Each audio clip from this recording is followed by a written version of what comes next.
बहू का चक्कर।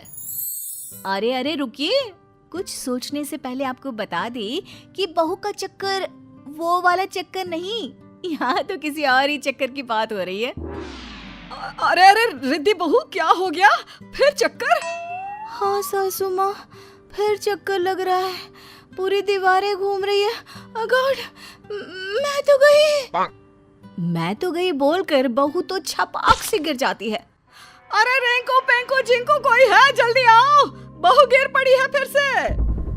तभी सामने आ जाती है पड़ोसन।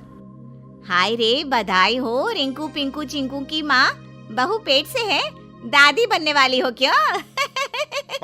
अरे चुप चुप कर, निकल। जब देखो तब हमारे घर के अंदर आंखें गड़ाई रहती है। अरे ऐसे चक्कर इसे हफ्ते में 10 बार आते हैं, तो क्या हर हफ्ते दादी बनने का जश्न मनाओ? चल। तभी रिद्धि का पति रिंकू आ जाता है। ओहो, फिर गिर पड़ी।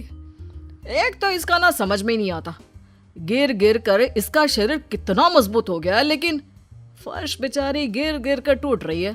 फिर से सीमेंट का काम करवाना होगा। तभी रिद्धि को होश आ जाता है। शुक्र है होश आ गया। क्या कह रहे थे? फर्श टूट रही है और जो गिर गिर कर मेरा सर टूट रहा है उसका क्या? बढ़िया है। बहू उठकर खड़ी हो जाती है, लेकिन समस्या बहू के हर दिन चक्कर की वहीं फर्श पर ही गिरे रह जाती है। माँ जी, मैं डॉक्टर को दिखाने जा रही हूँ, मुझे अच्छा नहीं लगता। मैं घर की बड़ी बहू हूँ और आए दिन चक्कर खाकर गिर जाती हूँ। कल को दूसरी बहुएं भी आएंगी। आप तो सह लेती हैं, लेकिन कोई और क्यों सहेगी? बहू दवा लेती है और ठीक हो जाती है। घर में सब नॉर्मल हो जाता है। फिर एक रोज, बेटा, तुम लोगों से एक बात कहनी थी। रिंकू की तो शादी हो गई, लेकिन अब पिंकू की उम्र भी हो रही है। पिंकू की शादी के लिए भी लड़के देखो। हाँ माँ, मैं समझ रहा हूँ।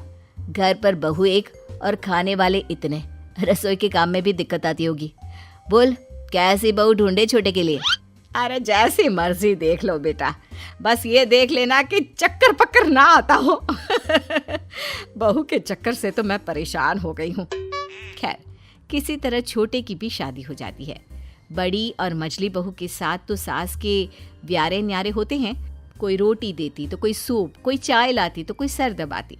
लेकिन कहते हैं ना, सब दिन एक से नहीं होते।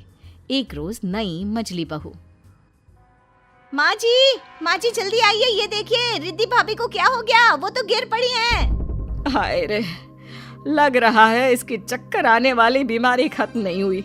इतने दिनों से ठीक थी तो लगा था सब ठीक है, लेकिन नहीं, बहू को तो बीमारी ने अपनी चपेट में अब भी ले रखा है।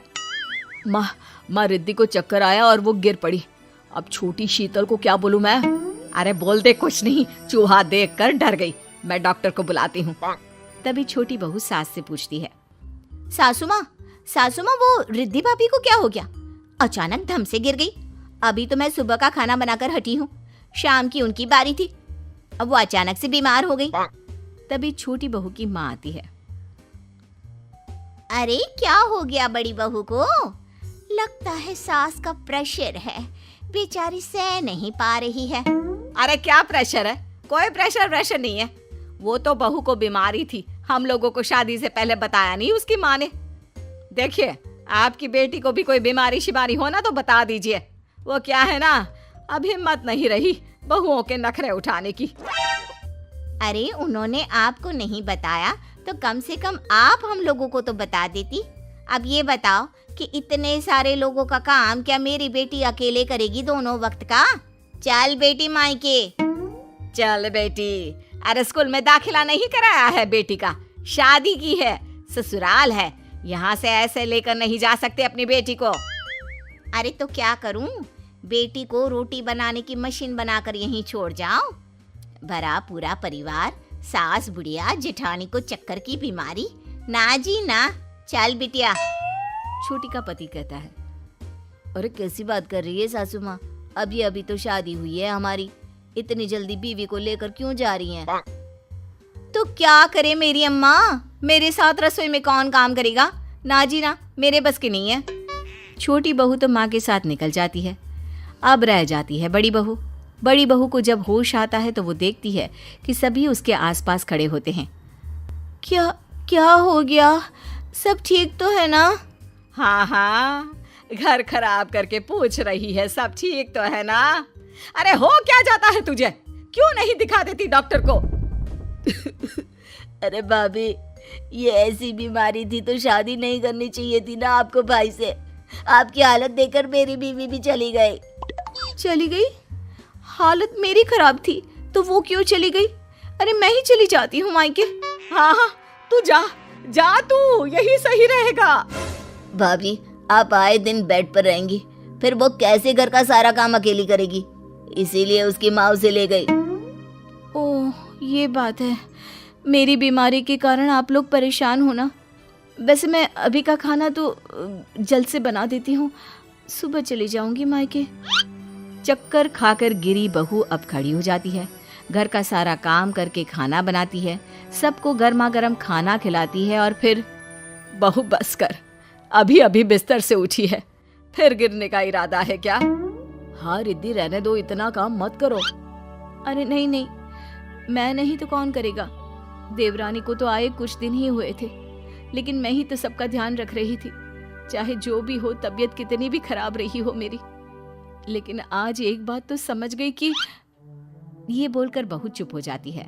सास को समझ में आ जाता है कि वो क्या कहना चाहती है, लेकिन सास कुछ भी नहीं कहती। अगले रोज रिद्धि बहू अपना सामान पैक करके मायके के लिए निकल रही होती है कि सास कहती है, रुक जा रिद्धि, तू कहीं नहीं जाएगी, ये तेरा घर है। पर माँ, ये ऐसे ही बीमार पड़ी रहेंगी तो कौन इनकी सेवा करेगा? मेरी बीवी घर देखेगी या फिर भाभी को? नाना, इन्हें तो जाना ही होगा। अरे ठीक है ना, अगर परिवार की मुश्किलों में जो साथ नहीं खड़ा हो सकता, ऐसी बहू हम लोगों को नहीं चाहिए बेटा। तू एक काम कर, अपनी बीवी के साथ कहीं और शिफ्ट हो जा।